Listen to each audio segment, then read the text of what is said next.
देखने के लिए मिलता है। पूरी तरह से बदलते हुए युग की शुरुआत हम लोग कह सकते हैं कि इन्होंने पूरी तरह से अपने इस युग को बदलने की पूरी तरह से कोशिश की। और फिर हम देखते हैं कि 2.5-3 साल के बाद, भीमराव अम्बेडकर के जन्म के 2.5-3 साल के बाद में उनके पिताजी भी जो है वो सेवानिवृत्त हो जाते हैं, अर्थात वो रिटायर हो जाते हैं। यानी अपने इस सूबेदार के पद से उन्होंने जो है वो अब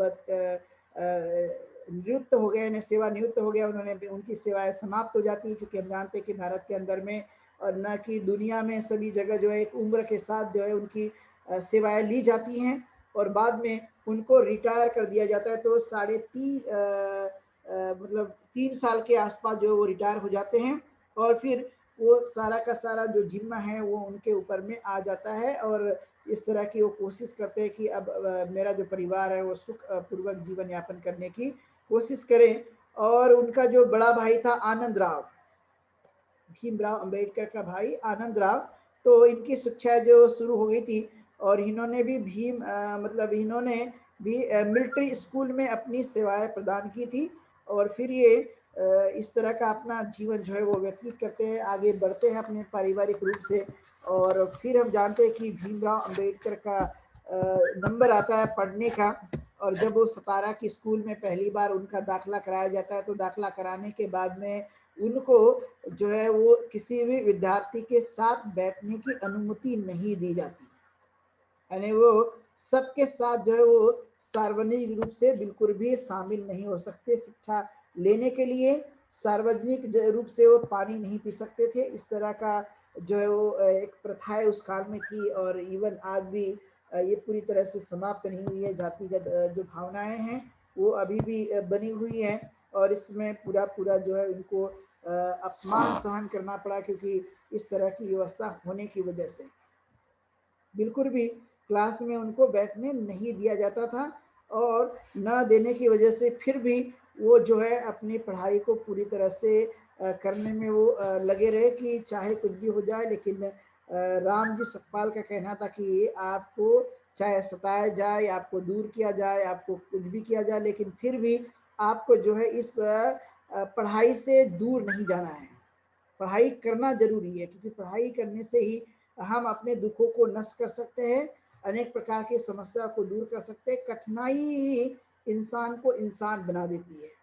यानी समझिए कि यदि हम संघर्ष नहीं कर पाए तो सफलता अर्जित नहीं होती। और इसलिए ये सफलता अर्जित करने के लिए खास एक मूल मंत्र है जो उन्होंने अपने समय में करने के लिए पूरी तरह से कोशिश की थी। और उस समय के कई दार्शनिक या कई तरह की विचारधारा भी लोग मानते थे, लेकिन उस पर बिलीव न करते हुए उन्होंने अपने कार्यों को भली भांति रखने की कोशिश की। और यह एक ऐसा प्रभाव हमें देखने के लिए मिलता है कि पूजा पाठ या कई तरह की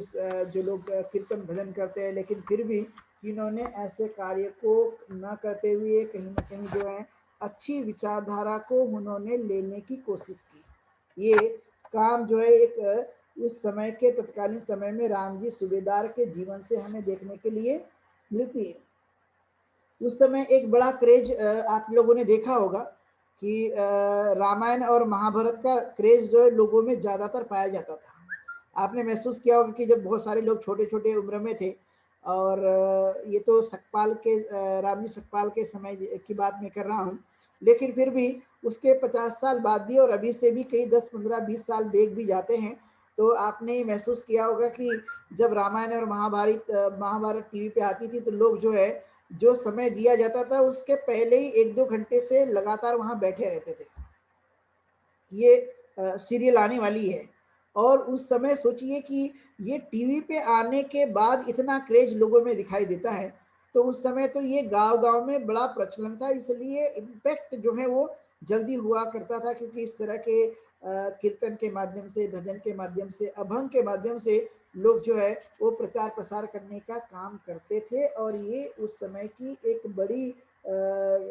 इस तरह की जो व्यवस्था थी वो ज्यादातर प्रचलित थी। और हम जानते हैं कि कई ऐसे संत भी हुए, नामदेव है, तुकाराम है, ऐसे कई संत हुए जिन्होंने अपनी काव्य यानी कविता के माध्यम से, अभंग के माध्यम से जनता को उन्होंने जगाने का काम भी उस काल में करने की कोशिश की है। ये वही युग है जब इस तरह का जो माहौल है वो हमारे देश में हुआ करता था, और यही कारण है कि उस काल में इस तरह की परंपराएं ज़्यादातर अस्तित्व में रही है, क्योंकि उन्होंने इसका प्रचार प्रसार करने की कोशिश की। यानी जिस समय जिन जिन चीज़ों की कोशिश की जाती है, जिन जिन बातों का प्रयास किया जाता है, वो बातें ज़्यादातर उस काल में, तत्कालीन समय में वो जीवित रहती है। इसमें एक बात समझने के योग्य ये है कि दुनिया में सबसे बड़ा जो चीज़ है वो है प्रचार, चाहे वो सत्य हो या असत्य हो। लेकिन यदि प्रचार किया गया तो प्रचार के माध्यम से लोगों में वही बातें चेतना के रूप में हमें दिखाई देती हैं, और ये प्रचार प्रसार की जो कुछ भी समय समय पर जो योजना रही है, वो जो जो भी किया गया तो उसका एक जो प्रभाव है वो सोसाइटी में देखने के लिए मिलता है। इसलिए कई बार आपने देखा होगा कि जो सत्य है और असत्य है,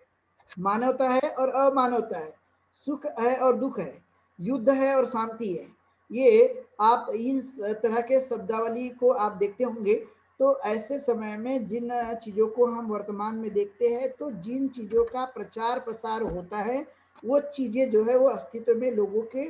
दिमाग में रहती है। लेकिन जिन चीज़ों का वर्तमान में यदि कोई महत्व नहीं है, उसका प्रचार प्रसार नहीं किया जाता, तो ये चीज़ें अस्तित्व में नहीं रहती। तो उस काल में ये चीज़ें काफ़ी अस्तित्व में थी, और अस्तित्व में होने की वजह से इस तरह का प्रभाव सोसाइटी के ऊपर में देखने के लिए मिलता है। यानी रामायण और महाभारत का ज़्यादातर लोगों में क्रेज था, लोग इसका वाचन करते थे, गांव में बड़े रूप से जो है वो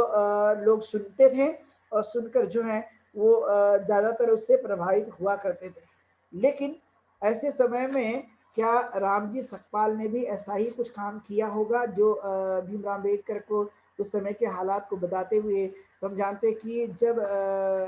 भीमराव अम्बेडकर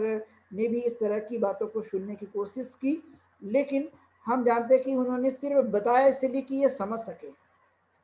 मानने के लिए उन्होंने नहीं बताया, बल्कि उन्होंने समझने की दृष्टि से उनको बताने की कोशिश की, और उन्होंने जानने की कोशिश की कि रामायण क्या है, महाभारत क्या है, उसके अंदर में कौन सी बातें आई है और कौन सी बातें जो है वो नहीं आई है। तो इस तरह से उन्होंने भी उसका अध्ययन करने की कोशिश की, अध्ययन किया, और अध्ययन करने के बाद में उन्होंने उन चीज़ों को समझने की कोशिश की कि आखिर इसमें क्या लिखा है, ये कितना समाज के लिए या सोसाइटी के लिए लाभदायक है, इस पर उन्होंने प्रकाश डालने की कोशिश की, और उनको उन्होंने बताया कि इसके अंदर क्या लिखा है। क्योंकि राम जी सकपाल ये चाहते थे कि भीमराव अम्बेडकर जो यानी भीमराव जो है वो इन सब बातों से परिचित हो कि इसके अंदर लिखा क्या है, और लिखने के लिखा जो चीज़ें हैं वो उससे वाकिफ हो, और वाकिफ होकर उसे वो जानने की कोशिश कर सके, जिससे उसका लाभ जो है उनको मिलने की संभावना हो सकती है। तो हम जानते ही हैं कि उस समय में विधवा प्रथाएं या सती प्रथाएं या बाल विवाह जैसी प्रथाएं अस्तित्व में हमें देखने को मिलती है, और यही प्रथाएं जो है वो मूल कारण भारत की जनसंख्या वृद्धि के लिए और भारत की अज्ञानता के लिए या पिछड़ेपन का एक प्रमुख कारणों से में एक कारण हमें दिखाई देता है, जिसके लिए कालांतर में बहुत सारे लोगों ने संघर्ष करने की कोशिश की है, और उन बातों को बढ़ाए रखने की कोशिश की कि आखिरकार ये जो चीज़ें हैं वो किस तरह से अमल में लाई जा सकती है। और इसलिए जब इनकी ये जब धीरे धीरे बड़े होने लगे, तो बड़े होने के बाद हम जानते हैं कि इनकी पढ़ाई सतारा में शुरू हो गई, और इसी गांव में जो है वो अम्बावाड़े गांव में ये रहने वाले थे इनके शिक्षक। और बाद में जो है ऐसा कहा जाता है, जो बात साहित्य में आती है, कि उसी के नाम से जो है वो भीमराव को बाद में अंबेडकर कहा गया। चूंकि इनकी मूल जो सरनेम है वो सकपाल है, लेकिन बाद में भीमराव के साथ में कोई सकपाल सरनेम हमें नहीं दिखाई देती। अर्थात उन्होंने जो है वो उनका जो गांव था उस गांव के नाम के आधार पर जो उनकी पहचान है यानी अम्बावड़े, उसी के आधार पर अम्बेडकर हो जाती है। और इसलिए बचपन से भीमराव की पढ़ने में काफी रुचि हुआ करती थी, वो उनका दिमाग उनका लगता था। इसलिए आपने देखा होगा कि एक किस्सा ऐसा आता है, चूंकि वो कक्षा के बाहर पढ़ाई कर रहे थे, लेकिन कक्षा के बाहर पढ़ाई करने के बाद भी एक बार जो है टीचर ने सवाल पूछा, तो जो क्लास के अंदर जो विद्यार्थी हैं उन्होंने उसका उत्तर नहीं दिया, और जब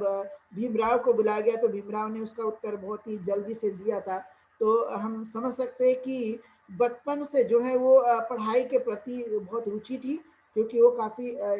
इंटरेस्ट रखते थे इस काम के लिए, और इसलिए उनका बुद्धिमत्ता या समझ की दृष्टि या एकाग्रता जो है वो काफ़ी प्रबल थी, और इसलिए किसी भी चीज़ों को वह जल्दी से समझ लिया करते थे।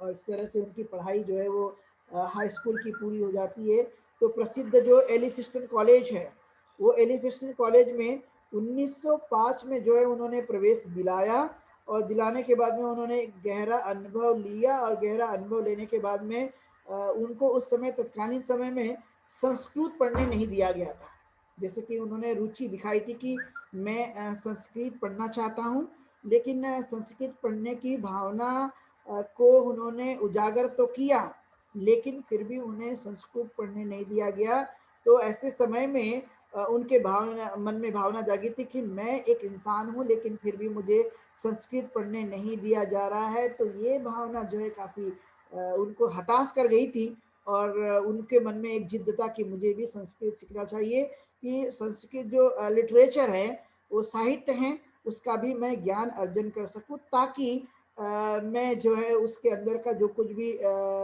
व्यवस्था है या विचार है उसको मैं समझ सकूँ। इसलिए उन्होंने संस्कृत पढ़ने की बात की थी, लेकिन उनको वहाँ पर मना कर दिया गया था। और मना करने के बाद में, क्योंकि वो एक महार जाति से संबंधित थे, यानी महार होने के कारण संस्कृत पढ़ने नहीं दिया गया, ये उस काल की स्थिति थी। और न पढ़ने की वजह से वो हताश तो हुए, लेकिन फिर भी उनका जो संस्कृत पढ़ने का जो जज्बा है या जो पढ़ना चाहते थे, उनको लगता था कि कभी ना कभी मैं जो है इसको पूरा करने की कोशिश करूंगा। लेकिन भारत में रहते हुए भारत के स्कूल में एक इंसान को इच्छा रखते हुए भी संस्कृत पढ़ने का अवसर उन्हें प्रदान नहीं किया, और इसलिए कालांतर में हम देखते हैं कि उन्होंने विदेश में जाकर संस्कृत पढ़ी थी, लेकिन भारत में उनको ये पढ़ने नहीं दिया गया। ये हिंदू मानसिकता की वजह से ऐसा हो पाया था, और उन्होंने इसको पूरी तरह से नहीं पढ़ा। लेकिन बाद में कालांतर में संस्कृत का उन्होंने काफ़ी गहरा अध्ययन किया है, और अध्ययन करने के बाद में एक अच्छे अच्छे ब्राह्मण भी जिस तरह से संस्कृत का ज्ञान नहीं रखते, उससे कई गुना जो है वो ज्ञान रखने वाले एक अच्छे विद्यार्थी या अच्छे स्कॉलर बन पाए। लेकिन मैं जिस बात को मैं आप लोगों को फोकस करा रहा हूँ या बताना चाहता हूँ, वो ये है कि महार जाति में पैदा होने की वजह से भारत के स्कूल में संस्कृत पढ़ने का अधिकार जो है वो भीमराव को नहीं दिया गया था। जो मैं आप लोगों को बताना चाहता हूँ, ये खास एक प्रबल इच्छा रखते हुए भी ये अवसर प्रदान उनको नहीं किया गया, और इसलिए उनकी जो इच्छाएं हैं उस समय तत्कालीन समय में काफ़ी जो है वो एक रुकी रही। लेकिन फिर भी प्रबल इच्छा होने के बाद कभी ना कभी वो पूरी हो जाती है। लेकिन उन्होंने काफ़ी इस समय दुख का अनुभव लिया हुआ था, वो काफ़ी दुखी हुए थे। लेकिन उनके पिता ने राम जी ने उनके हिम्मत को सदैव बनाए रखने की कोशिश की कि हाँ कोई बात नहीं, लेकिन कहीं ना कहीं हमें ये पढ़ने का अवसर प्रदान हो सकता है। और इसीलिए ये चीज़ें उन्होंने करने की कोशिश की। और हम जानते हैं कि बाद में उनकी शादी होने के बाद में वो उनके पास 5 संतानें हुई। वो 5 संतानें थी कि सबसे पहले यशवंत, गंगाधर, रमेश, इंदु और राजरतन, ऐसे 5 जो है उनके ये संतानें हुई। और ये संतानें 5 हुई, और आप समझ सकते हैं कि संतानें होने के बाद भी कितनी सारी समस्या का सामना उनको करना पड़ता था, क्योंकि उनके भरण पोषण के लिए पर्याप्त जो है वो पैसे नहीं हुआ करते थे। और इसलिए जब उनका बड़ा बेटे का निधन हुआ, तो ऐसे समय में आप सब जानते कि एक बड़ा मशहूर किस्सा है कि उनके घर में पैसे ना होने की वजह से कफन के लिए उन्होंने अपने साड़ी का पल्लू जो है वो फाड़ कर जो है उसका कफन बनाया था। जो ये सब जगह जो ये किस्सा काफ़ी मशहूर है बाबा साहब अम्बेडकर के, उनके परिवार के बारे में, और इनकी 5 संतानें हुई। और सबसे अहम बात हमें देखने को मिलती है कि 1913 में एक बड़ा एक जीवन में अवसर प्रदान हुआ। वो अवसर ये था कि सयाजी राव गायकवाड़ ने कुछ छात्रवृत्ति प्रदान करने के लिए व्यवस्था बनाई थी कि जो लोग विदेश में पढ़ना चाहते हैं तो उनको छात्रवृत्ति प्रदान की जाएगी। तो उसमें भीमराव का भी नंबर लग गया और उन्हें जो है विदेश में जाने का अवसर प्रदान हुआ। उन्होंने भारत में रहते हुए, मुंबई में रहते हुए उन्होंने बीए की पूरी पढ़ाई की और 1913 में जो है उनको अवसर प्रदान हुआ और वो फिर भारत से कोलंबिया यूनिवर्सिटी पढ़ने के लिए चले गए। एक लाइफ जो है हमें यहाँ टर्न होते हुए दिखाई देती है कि 1891 से लेकर 1913 तक, यानी 13 और 9 कुल मिला के 21 साल या 22 साल समझ सकते कि 22 साल तक उन्होंने भारत में ये सभी चीज़ों का सामना किया और फिर वो 22वें वर्ष जो है वो कोलंबिया यूनिवर्सिटी पढ़ने के लिए चले जाते हैं और वहाँ जाने के बाद हम जानते हैं कि उन्होंने जो कुछ भी किया, एक बड़ा काम उन्होंने करने की कोशिश की। उन्होंने एमए की उपाधि वहाँ पर प्राप्त की, 2 वर्ष में उन्होंने पूरी तरह से कंप्लीट कर दिया था। यानी 2 साल का जो कुछ भी कोर्स था उन्होंने पूरा कर लिया और फिर उन्होंने उसी स्कॉलरशिप को बढ़ाते हुए उन्होंने पीएचडी की पढ़ाई भी शुरू कर दी थी। डॉक्टर भीमराव अम्बेडकर ने कोलंबिया यूनिवर्सिटी में मतलब एमए और पीएचडी ये उन्होंने वहाँ पर की और उसमें जो कुछ भी उन्होंने लिखा था, जैसे कि हम जानते हैं कि उन्होंने जो एमए का लघु शोध पत्र लिखा था भारत में जाति उच्छेद कि ये भारत में जो जाति की समस्या है वो किस तरह से समस्या बनी है, ये 1916 में उन्होंने जो ये पत्र प्रस्तुत कर दिया था कोलंबिया यूनिवर्सिटी में। वहाँ पर रहते हुए ये पत्र जो है उन्होंने लघु शोध पत्र जो है उनके सामने प्रस्तुत कर दिया था कि भारत में जो कुछ भी समस्या है वो जाति की है और उस जाति की उत्पत्ति कैसे हुई, जाति के कारण क्या समस्याएं हैं और जाति को कैसे दूर किया जा सकता है, इस पर उन्होंने काफ़ी गहन जो है वो अध्ययन किया था। क्योंकि ये मानव शास्त्र से जुड़ा हुआ ये सोशियोलॉजी का विषय होता है और मानवीय शास्त्र से जुड़ा हुआ विषय होता है, उसका उन्होंने काफ़ी डीप स्टडी किया था। भारत के अंदर में जो कुछ भी दार्शनिक थे उनका और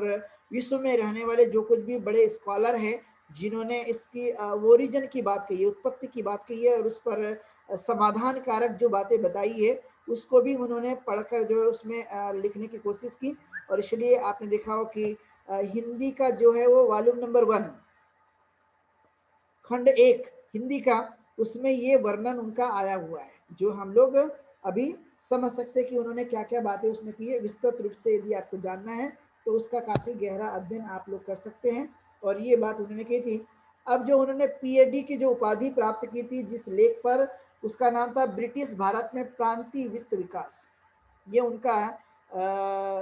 शीर्षक था जो उन्होंने जिस पर पीएचडी की थी और ऐसे प्रबंध को उन्होंने जो है उसी समय प्रस्तुत किया था। और फिर हम जानते हैं कि उन्होंने एक बड़ा काम किया जो हमें दिखाई देता है कि लंदन स्कूल से उन्होंने इकोनॉमिक्स में जो है पीएचडी की थी उसी के दौर में। यानी जो सयाजी राव महाराज ने जो स्कॉलरशिप दी उसी को उन्होंने बढ़ाते हुए उस काम को उन्होंने कोलंबिया यूनिवर्सिटी से एमए और पीएचडी की डिग्री प्राप्त की और फिर उसी के साथ साथ उन्होंने जो है वो लंदन ऑफ इकोनॉमिक्स जो वहाँ पर लंदन से जो इकोनॉमिक्स का जो एक मशहूर कॉलेज है उसको उन्होंने वहाँ पर जो है वो एक अध्ययन करने के लिए उन्होंने काम करने की कोशिश की थी। तो एक बड़ा डिग्री उन्हें हमें देखने के लिए मिलता है और उससे एमएससी की डिग्री प्राप्त की। क्योंकि आप जानते हो कि एमएससी भी अभी बहुत सारे लोग करते हैं लेकिन उसके उस समय करना ये उनके लिए एक बहुत बड़ी बात थी, एक बड़ी चुनौती भरा कार्य था जो हमें उस काल में देखने के लिए मिलता है। यानी अर्थशास्त्र ने 1920 में जो है उन्होंने ये पूरा का पूरा अपना जो कार्य है वो पूरा कंप्लीट कर लिया था और कंप्लीट करने के बाद में फिर जो है उन्होंने एमएससी को डिग्री प्राप्त की थी और उन्होंने इस काम को भी आगे बढ़ाया और इसके साथ साथ डीएससी यानी एमएससी और डीएससी की भी उन्होंने पढ़ाई की और पढ़ाई करने के बाद में हम देखते हैं कि दुनिया में ऐसा एक पहला विद्यार्थी जिन्होंने 3 साल में 16,000 से भी ज़्यादा किताबें पढ़ने का रिकॉर्ड अपने नाम किया था जो किसी के पास भी नहीं था। यानी लाइब्रेरी में जाने वाले सबसे पहले विद्यार्थी थे और लाइब्रेरी से लौटने वाले सबसे अंतिम वाले विद्यार्थी थे। ये इनका जो देखने के मिलता है। और इवन अपने साथ वे भोजन लेकर जाया करते थे, और भोजन लेकर जाने के बाद में पूरा का पूरा समय जो है वो पुस्तकालय में व्यतीत करते थे, वहाँ पर पढ़ते थे, नोट्स बनाया करते थे, और नई नई तरह की पुस्तकें जो है वो खोजते रहते थे कि मुझे जो है वो ज्ञान प्राप्त करना है, मुझे किस तरह से मैं इन चीज़ों को कर सकता हूँ। तो ये पूरा का पूरा लगन से जो है वो पढ़ाई करने की कोशिश करते थे, और हिम्मत जो है उन्होंने बिल्कुल भी नहीं हारी थी। यानी डीएससी की पढ़ाई जो है उन्होंने 1923 में कंप्लीट की थी, और 1923 में कंप्लीट करके ये दुनिया के एक बड़े विद्वान के रूप में परिचित हो रहे थे, क्योंकि इनके जितने प्रोफेसर थे, उन प्रोफेसर को लगता था कि हमें जितना ज्ञान नहीं है उतना ज्ञान जो है ये अम्बेडकर को पहले ही हो जाता है, क्योंकि वो लाइब्रेरी में जाकर वो एक पुस्तक पढ़ा करते थे, और जब पुस्तक वो पढ़ा करते थे तो जो उनके प्रोफेसर है वो बाद में पढ़ते थे, लेकिन उनका विद्यार्थी यानी भीमराव अम्बेडकर जो है वो पहले ही पुस्तक पढ़ लिया करते थे। यानी उनके हाथों से ऐसी कोई किताब ना हो जो लाइब्रेरी में रखी हो और वो पढ़कर नहीं हुई हो, ऐसा बिल्कुल भी नहीं होता था। और इसलिए उन्होंने ऐसा रिकॉर्ड के तौर पे कहा जाता है कि इन 3 सालों में जो डॉक्टर भीमराव अम्बेडकर ने मेहनत की, वो पूरा का पूरा जो है उन्होंने 16,000 किताबें पढ़कर किताबों के अंदर की जो ज्ञान था वो उन्होंने अपने दिमाग में पूरी तरह से ला लिया था। और मैं आप लोगों को बताना चाहता हूँ कि जो व्यक्ति पढ़ता है उसका माइंड क्रिएटिव होता है, और इतनी सारी डिग्री रखना और प्राप्त करना और इतना सारा अध्ययन करना, वो व्यक्ति का स्वाभाविक माइंड जो है वो काफ़ी क्रिएटिव होगा, काफ़ी रचनात्मक होगा, और नई नई चीज़ों को खोजने वाला होगा, ये स्वाभाविक तौर पे हम जान सकते हैं। और इसलिए हम जानते हैं कि ये सब कुछ चलते रहा, और फिर उन्होंने भारत में वापस आने के बाद में बड़ा क्रांतिकारी काम करने की कोशिश की, लेकिन उनके पास 32 डिग्रियां थी, और वो भी भारतीय नहीं अपितु विदेश की बड़ी बड़ी जो कुछ भी संस्था है या इंस्टीट्यूशन है, यूनिवर्सिटी है, जिनका नाम अभी भी दुनिया में चलता है, उन यूनिवर्सिटी में जाकर उन्होंने अध्ययन किया, और अध्ययन करने के बाद में वो सब ज्ञान अर्जित किया। और इसलिए हम जानते हैं कि कोलंबिया यूनिवर्सिटी के जब 250 वर्ष पूरे हुए, तो उन्होंने 250 वर्ष पूरे होने के बाद में पूरे सालों के विद्यार्थियों की उन्होंने सूची निकाली, और सूची निकालने के बाद में उन्होंने एनालिसिस किया कि इतने साल होने के बाद यहाँ पर पढ़ने वाला ऐसा कौन सा विद्यार्थी है जिन्होंने सबसे बड़ा अचीवमेंट किया है। तो उन्होंने देखा कि भीमराव अंबेडकर का नाम सबसे पहले आता है,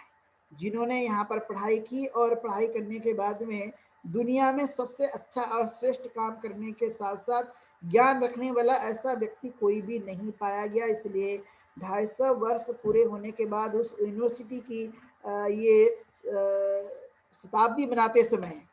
जब उन्होंने डिक्लेरेशन किया, और इसलिए डॉक्टर भीमराव अंबेडकर को कोलंबिया यूनिवर्सिटी में सिंबल ऑफ नॉलेज के नाम से उन्हें नवाजा गया।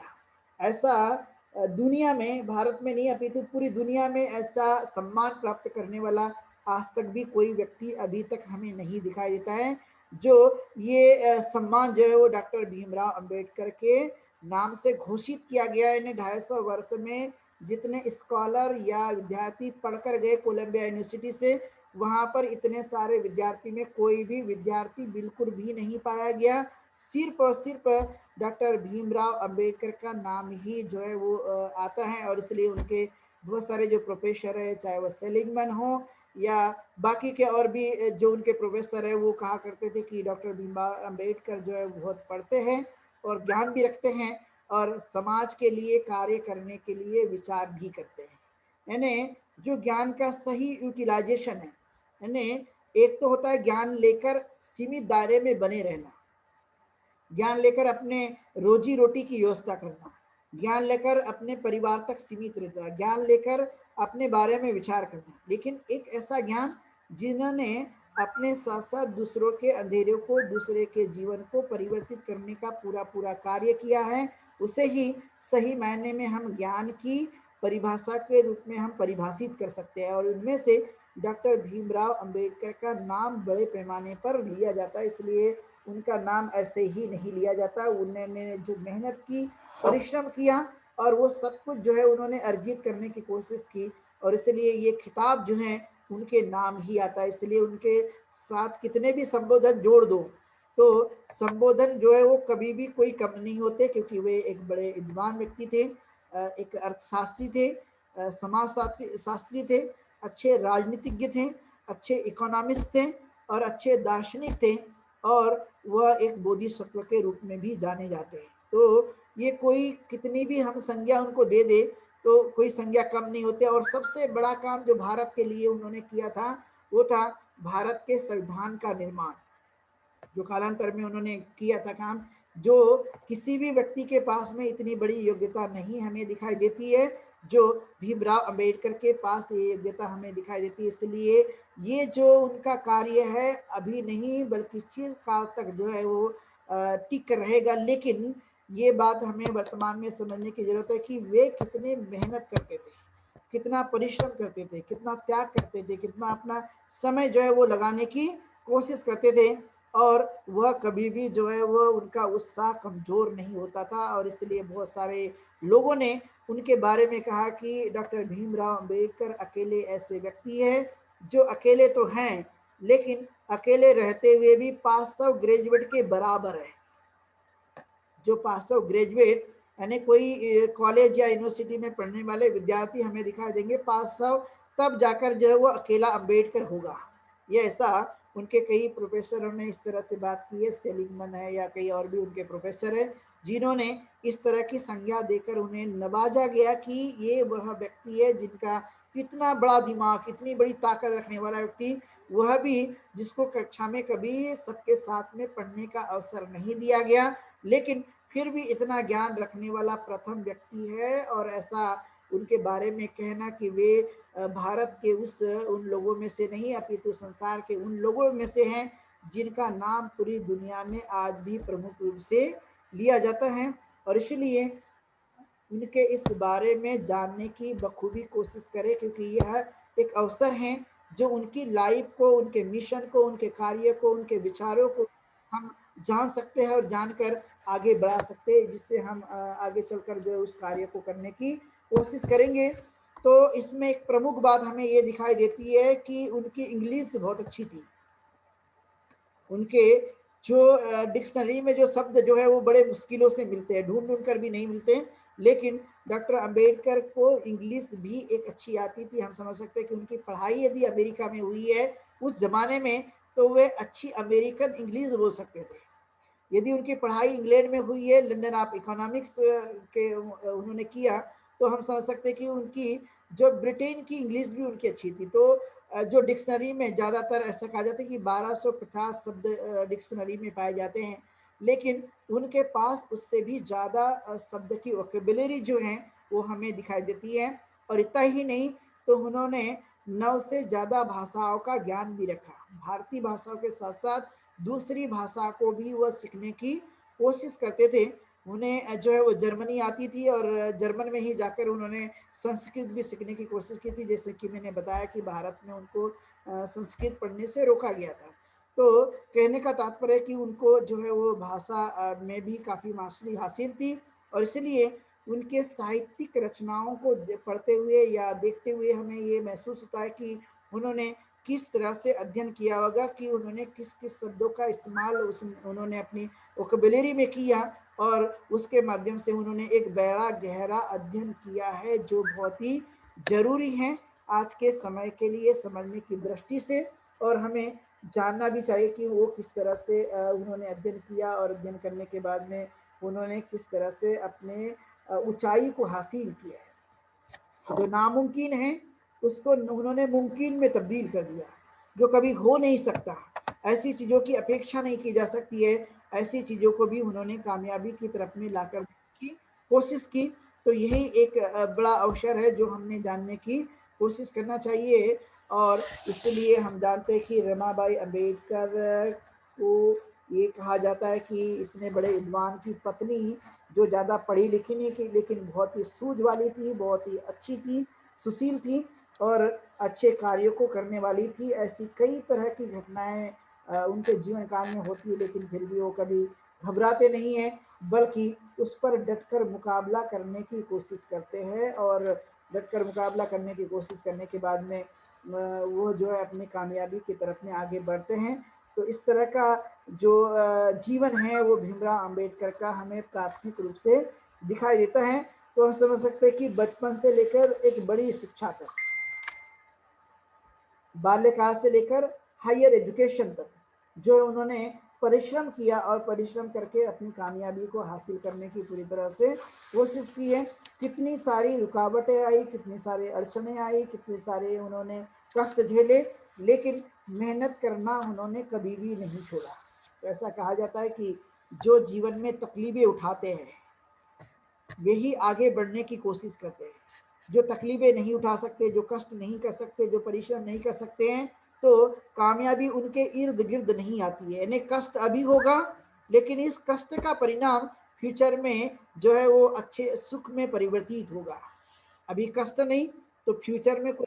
की संकल्पना नहीं की जा सकती। यानी बिना परिश्रम के सुख की बुनियाद नहीं रखी जा सकती है। तो यही एक बात हमें उनके जीवन से सीखने को या देखने के लिए मिलती है कि उन्होंने इस तरह के कार्य को करने की कोशिश की। और सबसे बड़ी महत्वपूर्ण बात है, केलुस्कर गुरुजी ने जो है उन्हें बुद्ध चरित्र दान में दिया था, यानी भेंट में दिया था, जिनका एक बड़ा अहम रोल है बुद्ध से परिचय कराने का, बुद्ध के बारे में जानने का, बुद्ध के बारे में समझने का। चूंकि केलुस्कर गुरुजी जो है उनको समझ गए थे कि ये विद्यार्थी बड़ा पढ़ाकू है, पढ़ने वाला है और समझने वाला है, और इसलिए उन्होंने जो है बुद्ध का चरित्र उनको भेंट में दिया था। और ये एक ऐसे विद्यार्थी थे जो अछूत से पहले विद्यार्थी जिन्होंने सारे कुछ अचीवमेंट किए थे, यानी सारी चीज़ें उनके नाम जो है सबसे पहले रिकॉर्ड में लाई गई कि ये व्यक्ति है जो पहले अछूत व्यक्ति जिन्होंने इतनी पढ़ाई कर ली थी। और इसलिए फिर उनको बुद्ध से वाकिफ कराया गया, जो हम आप लोगों को बारी बारी से, चूंकि ये देशना जो है वो 1 महीने पूरी कंप्लीट चलने वाली है, आज का दूसरा दिन है। तो मैंने आज आप लोगों को उनके जीवन के बारे में, उनकी पढ़ाई के बारे में कुछ बात बताई है, और इसके बाद भी हम लोग उनके जीवन से संबंधित, क्योंकि उनका जीवन व्यापक है, और इस व्यापकता के जीवन में हम कुछ महत्वपूर्ण चीज़ों को जानने की और समझने की कोशिश करेंगे कि उन्होंने अपना शुरुआत करके अपने जीवन की किस ऊंचाई तक ले जाने में क्या क्या रोल उन्होंने अदा किया, क्या क्या मेहनत की है, किस तरह से परिश्रम किया, और आगे बढ़ने की दिशा में वह निश्चित ही आगे बढ़ते गए। कभी पीछे मुड़कर नहीं देखा कि मैं पीछे क्या था, वो कभी उन्होंने मुड़कर देखा नहीं, बल्कि उन्होंने समय काल परिस्थिति को ध्यान में रखते हुए आगे बढ़ने का ही उन्होंने विचार किया। वो पीछे कभी मुड़कर नहीं देखे, क्योंकि हम जानते कि उनके बचपन में उन्होंने किसी ने पानी नहीं पीने दिया, किसी ने बैलगाड़ी में बैठने के बाद में उतार दिया। यदि वो पूरी पढ़ाई करके विदेश से आते हैं और वडोदरा में जाते हैं, तो उनको जहाँ रहने में लॉज में गए थे जो उन्होंने उनको निकाल दिया था। जब वो वहाँ पर अपनी सेवा देने के लिए जाते हैं, तो छोटे कर्मचारी भी जो है उनको फाइल फेंक कर दिया करते थे। तो ये सभी कुछ हालात जो हैं वो उनके जीवन में आते गए, लेकिन फिर भी उन्होंने हर चीज को एक सकारात्मक दृष्टिकोण को लेते हुए, इससे मैं कैसे लड़ सकता हूँ और इस समस्या को मैं कैसे निजात दिला सकता हूँ, क्योंकि ये मेरे तक यदि सीमित है, लेकिन मेरे कितने करोड़ों भाई बहन है इस देश में रहने वाले, जिनके जीवन में ये सब कुछ देखने के लिए मिलता है। क्योंकि मैं तो इतना पढ़ा लिखा व्यक्ति हूँ, समझदार हूँ, जानता हूँ, ज्ञान भी रखता हूँ, लेकिन फिर भी मेरे साथ जाति भेद किया जाता है। लेकिन मैं अब ऐसा मानता हूँ कि ये जाति भेद की व्यवस्था को, या छुआछूत की व्यवस्था को, या हमारे देश में उच्च नीचता की व्यवस्था को, असमानता के भेदभाव को मैं समूल नष्ट करने का पूरा पूरा प्रयास करूंगा, जिससे मेरे लोग जो है वो एक इंसान का जीवन जी सकते हैं। तो ऐसी अनेक प्रकार की जो बातें हैं उनके जीवन से देखने के लिए मिलती है, और इसलिए हमने विचार किया कि ये महीना बाबा साहब अम्बेडकर का जन्म जयंती का महीना माना जाता है, और इसलिए एक दिन नहीं बल्कि हमने उनके विचारों में सतत रूप से जानने की कोशिश करनी चाहिए, उनके जीवन से रूबरू होना चाहिए, और उनके लिखी हुई बातें उनके बारे में और समझी हुई बातें, अनुभव की कई बातें, क्योंकि हमारा जन्म तो उनके सामने नहीं हुआ, इसलिए उनके साथ जो कुछ हुआ वो हम किताबों का अध्ययन करके या हम लोगों के द्वारा बताई गई बातों से ही महसूस कर सकते हैं, अंदाज़ा लगा सकते हैं। लेकिन उस समय कितने हालात गंभीर रहे होंगे, ये अभी के वर्तमान में कहीं-कहीं घटती हुई घटनाओं के माध्यम से हम महसूस कर सकते हैं। लेकिन उनके समय में यदि हम नहीं थे तो वो दृश्य हमने देखा नहीं, लेकिन उसकी फीलिंग्स जो है, उसकी जो भावनाएँ हैं वो हम अभी महसूस कर सकते हैं कि इस तरह के हालात रहे होंगे और ऐसे हालातों को उन्होंने समझते हुए, उससे लड़ते हुए अपना रास्ता कैसे निकाला होगा, एक बड़ी दिमाग की बात होती है, क्योंकि रास्ता निकालना कोई साधारण काम नहीं है। अच्छे-अच्छे लोगों से रास्ता निकलता नहीं है, फँस जाते हैं। तो कहने का तात्पर्य है कि उन्होंने एक बड़ा काम करने की पूरी तरह से कोशिश की और उस कार्यों को हम एक दिन नहीं, ज़्यादातर धूम-धाम से मनाने के लिए लोग तैयार होते हैं, लेकिन हम उनके ओरिजिनल विचार, उनके संघर्ष को हमें जानना है, समझना है और अपने दैनिक जीवन में उतारने की कोशिश करना है। इसलिए हम लोगों ने लगातार ये 30 दिन तक जो है वो पूरा का पूरा महीने हम लोग उनके विचारों पर हम बातचीत करेंगे, चर्चाएँ करेंगे, कुछ जानने की कोशिश करेंगे कि क्या थे अम्बेडकर और क्या बने अम्बेडकर। तो इस तरह की बातों को हम समझने की कोशिश करेंगे। तो आज के दिन के लिए इतना ही पर्याप्त है। आप लोगों ने आज मुझे सुना है। मैं सब लोगों के लिए मंगल कामना करता हूँ। फिर कल दोबारा हम लोग 7:30 बजे पुनः मिलेंगे और बाबा साहब अम्बेडकर के विचारों में और भी विस्तृत जानने की कोशिश करेंगे। ये लगातार 30 दिन तक सतत चलते रहेगा और इसके बाद में मई के महीने में हम लोग जो है वो बुद्ध जयंती के समय में भी लगातार जो है वो उस पर भी हम लोग विचार विमर्श करने की कोशिश करेंगे। तो एक आंदोलन है, जो आंदोलन न रुकने वाला, न थमने वाला जैसे, और इसलिए हमने उनके विचारों के बारे में जानना, क्योंकि विचार जीवित तब तक है जब तक हम उनका विचारों का प्रचार प्रसार करते हैं। यदि यदि प्रचार प्रसार नहीं किए तो विचार कभी भी जीवित नहीं रहते। तो ये हमने इस चीज़ों को समझा है। तो समझने की वजह से हम इस पर पूरा पूरा काम करने की कोशिश करेंगे। तो आज के दिन के लिए इतना ही और पुनः कल मिलते हैं। सब लोगों के लिए मंगल कामनाएं। बहुत बहुत धन्यवाद सब लोगों को कि आप लोगों ने आज इस कार्यक्रम में डॉक्टर अम्बेडकर व्याख्यानमाला में सभी लोग जुड़े और आप लोगों ने मेरे द्वारा बताई गई बातों पर भी अमल किया होगा और समझा होगा। तो मैं इतनी ही बात कहते हुए यहीं पर रुकता हूँ।